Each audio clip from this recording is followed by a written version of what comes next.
Hey everybody and good morning. Welcome to another episode of Amazon Ads Raw Daily. Today is Thursday and we will talk a little bit more about search query performance report. Yesterday we had an episode purely on search query performance report, and then I found an article from John Durkitz.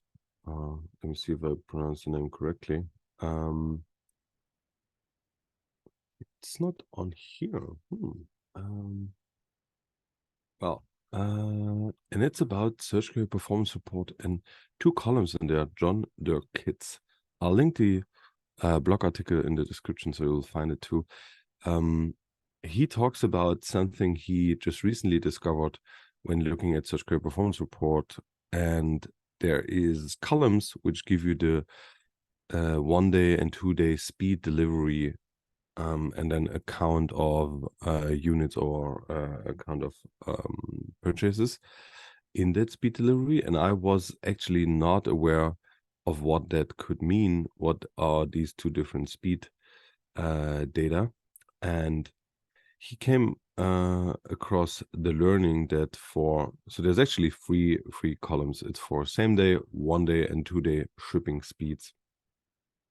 And here the kind of a hypothesis on what it could mean, and he said, so it's obviously it's the real shipping speed after somebody purchased a product, how much of the purchases have been shipped within the same day or within the next day or the next 2 days. And same day delivery should be only possible if you're a Prime member, and 1 day delivery is also very likely to be a Prime member, while 2 day delivery is eventually a non-Prime member. So he came up with this idea that you can calculate the percentage of Prime memberships out of those speed dates, because you get how many purchases have been done and shipped within the speed ranges. And if you say Prime members are the ones within same day and 1 day, and non-Prime members are 2 day shipping, then you can calculate the amount of Prime members purchasing on that keyword. And that itself is very cool and interesting, but it gets even better with his hack. So there is certain deals which are only accessible for Prime members, and these are Prime exclusive deals. And now when you set up these deals, you want to make sure that the products you set them up on do have a high percent share of Prime memberships, because then lots of people will see the deal and they will buy the product. If the product has a low percent of Prime membership buyers, then eventually this is not going to happen. So the second hypothesis was, hey, if I run PEDs, I think they're mostly effective when the ASIN has 75% plus of Prime customers. So you would go into your search query performance report data, you download the ASIN view for a month or a quarter or whatever, then you look at the distribution across the shipping dates, you calculate your Prime membership, and if that ASIN has above 75%, it's a good candidate to run PEDs on. If it's below that, you can still run it, but the positive effects from the PED will not be as strong. So he did a small test on 8 ASINs. So this is not statistically significant here, but it's a good indication on his hypothesis and a good first test, and I really like it. That's why I'm talking with you about it. And he wrote down how much percent of Prime members does this ASIN have, and a couple of them had below 75%, and he set a PED on all of them. And it turns out that the PED did the best on those where the Prime membership percentage was the highest, and the average daily unit uplift after the PED was also the highest on those, because the most units were sold. So that's a really, really interesting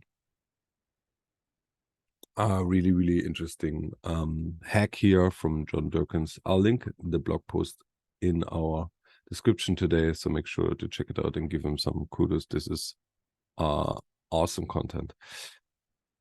All right, next item on our agenda today, a news. Evaluation of returns is no longer mandatory. So customers do send in returns if they're not happy with the product, and now it seems that Amazon is making the settings a little different. So you can go into your FBA inventory evaluation setting and set return items evaluation and choose that to be disabled for all ASINs, or disable return evaluation for selected ASINs. So you can upload a CSV with up to 10,000 ASINs, and then you can update this. So before that, you could not disable this functionality. This was always enabled. And this is especially interesting for inventory which is marked as damaged. So if a customer returns an item and the inventory is marked as damaged at the Amazon fulfillment center, it would go through an evaluation process, and within that process the condition is determined, and it would be determined if it's sellable or unsellable.